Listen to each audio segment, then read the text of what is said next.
Como é sabido, em setembro deste ano, as Forças Armadas da Rússia e da Bielorrússia realizarão manobras conjuntas chamadas Zapad 2025 no território da República. Inicialmente, planejava-se envolver mais de 13 mil militares e posicionar as unidades próximas à fronteira dos países da OTAN.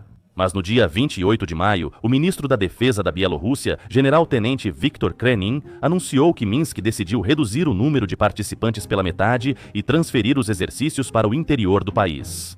Contudo, o valor dessas garantias é quase nulo. O Ministério da Defesa da Bielorrússia subestimou intencionalmente a dimensão dos exercícios Determinação da União 2022 antes da invasão da Ucrânia, afirmando que o número de participantes não excederia 9 mil pessoas. Isso foi feito para contornar formalmente as normas do documento de Viena da Organização para a Segurança e Cooperação na Europa, que exigem notificação prévia aos países participantes para manobras com mais de 9 mil soldados. Para efetivos acima de 13 mil, é necessária a presença de observadores internacionais. Mas, como vocês sabem, só dos degenerados que invadiram a região de Kiev a partir do território da Bielorrússia e que depois causaram o massacre de Bucha eram até 30 mil pessoas. Por isso é preciso levar a sério esse tipo de operação militar, especialmente considerando que o chefe da inteligência alemã, Bruno Kahl, afirmou diretamente que, segundo suas informações de inteligência, a Rússia pretende testar a OTAN nos países bálticos com a ajuda dos homenzinhos verdes. Todos os exercícios têm algum objetivo, e um desses objetivos é a criação secreta de agrupamentos de tropas ofensivas.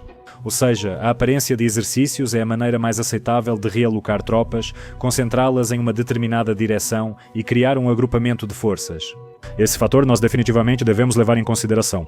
O comandante-chefe da Ucrânia, Alexandr Sirski, sobre os exercícios da Bielorrússia e da Rússia Oeste 2025... Sim, claro. Primeiramente surge a questão, será que esse contingente envolvido nos exercícios pode invadir novamente o norte da Ucrânia? Não se pode descartar essa possibilidade, mas já analisamos as prováveis áreas de invasão a partir da Bielorrússia. Provavelmente não são mais do que 3, de Brest para Kovel, de Kobrin para Samara e de Gomel para Chernigov. Os 2 primeiros trechos têm no máximo 25 quilômetros de largura e o terceiro, 50 quilômetros. O restante da fronteira é uma vasta região florestal e pantanosa, ou uma barreira de água formada pelo rio Pripyat. É possível conter o inimigo nesses trechos estreitos da frente com poucas forças, como você pode imaginar. Mais detalhes sobre isso podem ser vistos no vídeo pelo link da sugestão. Portanto, na fronteira entre Belarus e Ucrânia, há poucas áreas onde seria viável iniciar uma ofensiva em uma frente extensa. Aqui, ou são mais ataques suicidas, ou realizar uma pequena incursão pelo gasoduto, por exemplo, pela linha desativada Kobrin-Dolina, cujo diâmetro é de 1 e 2 metros. A propósito, não há razão para rir. A Rússia demonstrou estar disposta a usar a tática de entrar na retaguarda das forças ucranianas na região de Kursk pelo gasoduto, recorrendo a ela mais de uma vez. Em segundo lugar, até na Europa temem esse cenário. O analista militar do Bild, Julian Repke, pede abertamente que todos os oleodutos que levam à Rússia sejam explodidos, pois as forças armadas russas podem usá-los para fins militares. Claro, isso já é alarmismo, embora se eu fosse ucraniano eu realmente teria minado os dutos inativos, mas esse tipo de alarmismo é muito útil para a Europa, pois a situação está realmente esquentando. Em 2024 começou a construção da linha de defesa do Báltico. O projeto prevê a instalação de fortificações defensivas na Lituânia, Letônia e Estônia ao longo da fronteira leste da OTAN com a Rússia e a Bielorrússia. O comprimento total da linha de defesa é de mais de 700 quilômetros. Um dos elementos da nova infraestrutura de fronteira são os ouriços antitanque, valas, arame farpado e dentes de dragão. Há um ano nós vimos juntos imagens de satélite da fronteira entre os países bálticos e a Rússia e, infelizmente, não encontramos nelas nenhuma linha defensiva séria. Até hoje, a situação não mudou. Mas este ano, a Estônia recebeu os 6 sistemas High Mobility Artillery Rocket System, adquiridos em 2023, e já realizou exercícios de tiro. Isso imediatamente gerou críticas do Kremlin, que todo dia ataca cidades pacíficas com mísseis balísticos. Ó tempos, ó costumes. A Lituânia deve receber este ano os sistemas High Mobility Artillery Rocket System, adquiridos em 2022 com foguetes Guided Multiple Launch Rocket System e Army Tactical Missile System. As primeiras 6 de 12 obuseiras autopropulsadas Caesar com munição foram entregues em Tallinn. No país continuam chegando a 130 unidades dos blindados turcos Otokar ARMA e 100 veículos blindados turcos NMS encomendados. Vilnius optou pelos veículos blindados americanos, encomendando 500 unidades do Oshkosh Joint Light Tactical Vehicle em várias versões, incluindo algumas com plataformas para mísseis antitanque. Este ano, 150 deles chegaram. Além disso, o veículo de combate de infantaria sueco Combat Vehicle 90 chegará em 2025. A quantidade exata não é divulgada. Em breve, a Estônia poderá se orgulhar das obuseiras autopropulsadas sul-coreanas K-9 Thunders, elevando o número total dessas unidades em seu exército para 36. Neste ano, os primeiros sistemas de mísseis antiaéreos Infrared Imaging System TAIL chegarão à Estônia e à Letônia. O número exato de sistemas de mísseis antiaéreos é desconhecido, mas a implantação de todos os sistemas encomendados será concluída em 2026. A Lituânia será protegida pelos sistemas de mísseis antiaéreos National Advanced Surface-to-Air Missile System. No entanto, infelizmente, a chegada deles só começará em 2028. Na verdade, a lista pode continuar. Os países bálticos seguem fechando contratos para entregas futuras.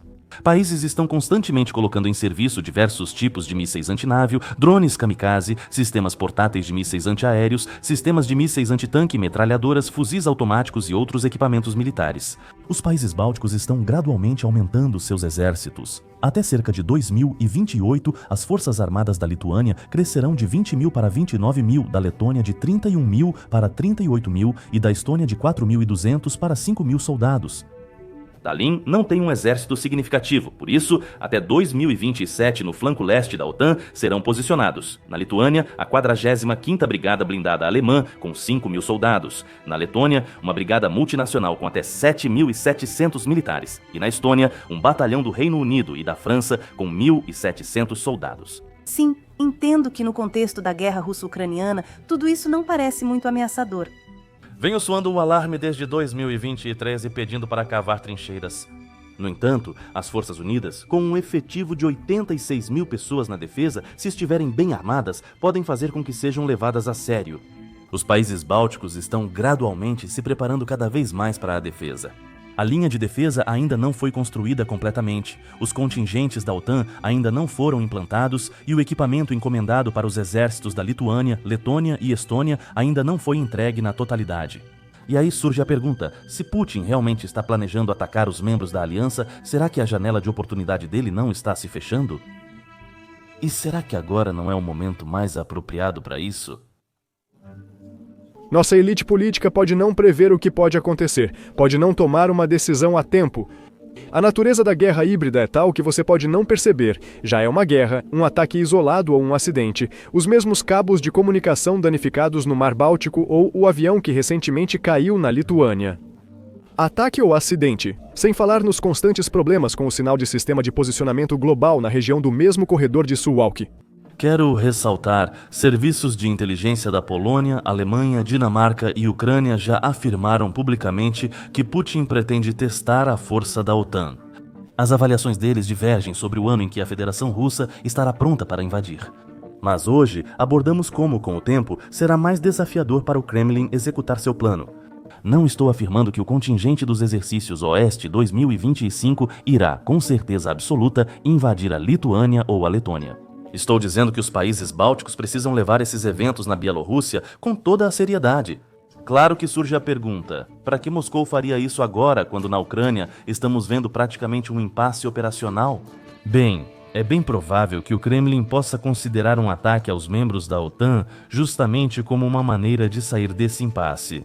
Afinal, se a aliança não oferecer uma resposta adequada e correr para negociar, o ponto-chave desse acordo pode ser a Europa desistir do apoio a Kiev. Porém, há outro motivo significativo para o Kremlin iniciar em breve uma operação militar especial 2.0.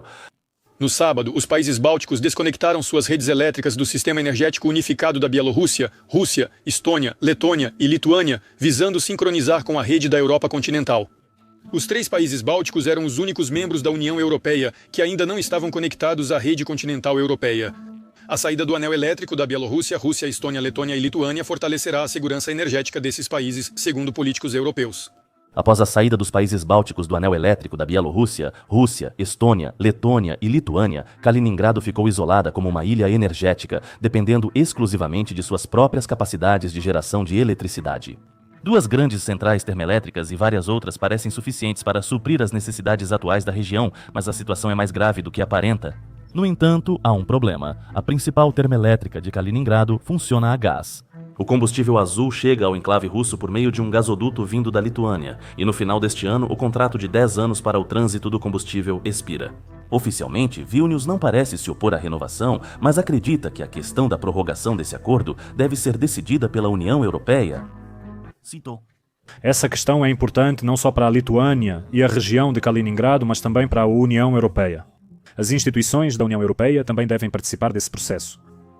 É claro que não pretendemos usar esses instrumentos para uma escalada desnecessária. Ao mesmo tempo, se for tomada uma decisão em nível europeu de não continuar o trânsito, o contrato não será renovado. Uma jogada elegante e compreensível. A Lituânia teme, com toda razão, uma possível reação de Moscou. Se Vilnius decidir unilateralmente recusar o trânsito de gás para o enclave russo, é uma coisa. Mas se essa decisão for apoiada por dezenas de países europeus, então, desculpe, aí já não temos mais competência. Mas a Rússia, é claro, já se precaveu para esse tipo de situação. Em 2018, a Gazprom comprou da Coreia do Sul uma unidade flutuante de regaseificação. A embarcação, batizada de Marechal Vasilevsky, foi utilizada para exportar gás para a Europa e mercados asiáticos. Mas em 2022, ela foi transferida para o Mar Báltico, para entregar gás natural liquefeito à região de Kaliningrado e regaseificá-lo em forma gasosa, já que a região não possui um terminal para receber o combustível azul liquefeito. A decisão foi tomada devido ao receio de que a Lituânia interrompesse o trânsito do gás. Agora, o enclave aparenta estar seguro em termos de geração de energia. No entanto, a Rússia tem apenas uma plataforma flutuante desse tipo. A Rússia não consegue construir esses navios sozinha, nem consegue fazer reparos, porque as sanções, por mais que digam o contrário, estão funcionando. Quando o Marechal Vasilevsky precisar da manutenção programada padrão, necessária a cada 2,5 a 3 anos para essas plataformas complexas, incluindo doca seca, Kaliningrado pode perder sua última fonte de gás natural se a União Europeia não renovar o contrato de trânsito de gás. Ou seja, a região de Kaliningrado pode sofrer um colapso energético a qualquer momento se algo quebrar no navio de regaseificação. E o Kremlin entende isso perfeitamente. É incerto se os europeus tomarão essa atitude, mas os círculos militares da OTAN certamente conhecem essa vulnerabilidade da Rússia. Kaliningrado, com cerca de 47 milhas de largura, está rodeado pela OTAN por todos os lados, o que pode ser discutível. Não há absolutamente nenhuma razão pela qual não poderíamos destruir a zona de negação de acesso e manobra nessa região do planeta em tempo recorde, mais rápido do que nunca. Nós já planejamos e desenvolvemos isso. Ou seja, entende, Putin está em Zugzwang. Em um ano, a Europa poderá usar o trânsito do gás natural como alavanca de pressão sobre Moscou. Tipo, sentem-se à mesa de negociações com Kiev ou cortaremos o gás. Para se livrar dessa pressão, é preciso ou realmente ir para negociações de paz ou, de fato, abrir um corredor para o Oblast de Kaliningrado. Só que isso precisa ser feito rapidamente, porque o enclave pode se transformar em uma zona de isolamento, como disse Christopher Donoghue, comandante das forças terrestres da OTAN na Europa. E, veja, na lógica construída pelo ditador russo, a Aliança do Atlântico Norte, de qualquer forma, vai tentar isolar Kaliningrado com o tempo, para pressionar Moscou.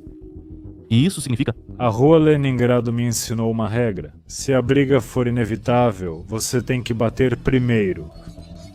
Meus canais no Telegram em espanhol, português, inglês e francês, sobre os quais falei para vocês, aos poucos estão começando a alcançar seus primeiros milhares de visualizações. O resultado superou minhas expectativas, considerando que os canais têm apenas 6 semanas.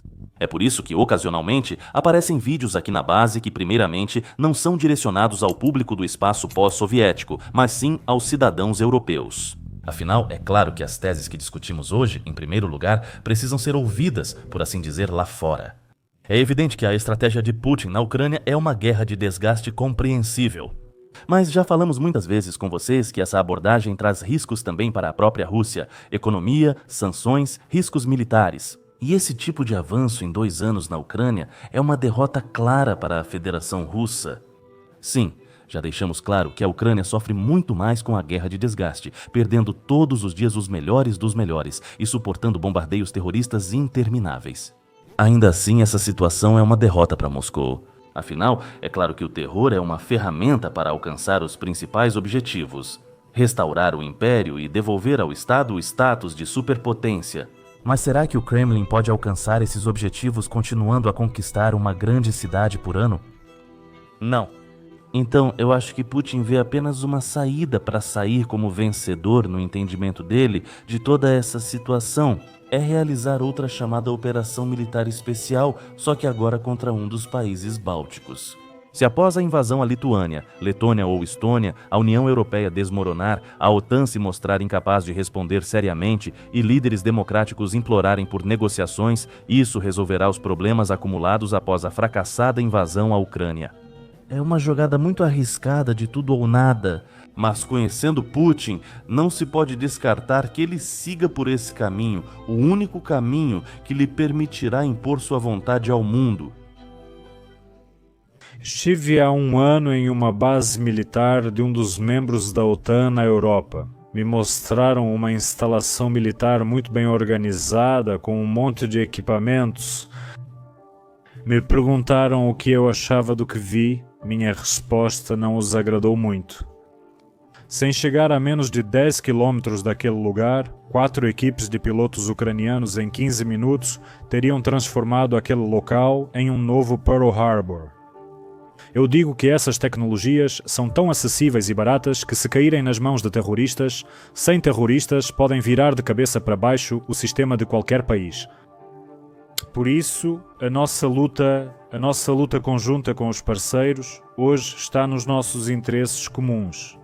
A nossa, ao custo de vidas, e a de vocês, ao custo de receber a nossa experiência, que vamos compartilhar com aqueles países sensatos do mundo que estão do lado do bem e apoiam a Ucrânia. Não podemos negar que os países ocidentais, ao ajudarem as forças de defesa da Ucrânia, também resolvem seus próprios problemas e obtêm benefícios com a guerra. Mas dizer que a Ucrânia está desempenhando o papel de proxy da OTAN é absolutamente tolice, simplesmente porque não foi Kiev quem começou a guerra. Afinal, se o objetivo do Ocidente é enfraquecer a Rússia usando as forças armadas da Ucrânia, nada impede Moscou de encerrar o massacre e sair dessa suposta armadilha. Mas ela não faz isso. Mas as conversas cada vez mais frequentes de que, na verdade, a Rússia é um proxy da China têm todo o fundamento. É o que sugere o ministro das Relações Exteriores da China. E sabe, este vídeo deveria ser mais longo, pois eu não mencionei o principal interessado em um possível conflito entre a Rússia e a OTAN, ou seja, a China.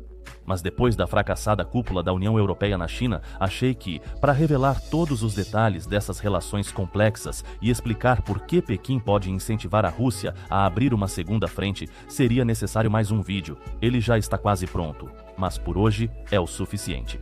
Por fim, só desejo àqueles que gritavam que o Ocidente lutaria contra a Federação Russa até o último ucraniano, que aprendam pelo menos um pouco da língua do irmão chinês.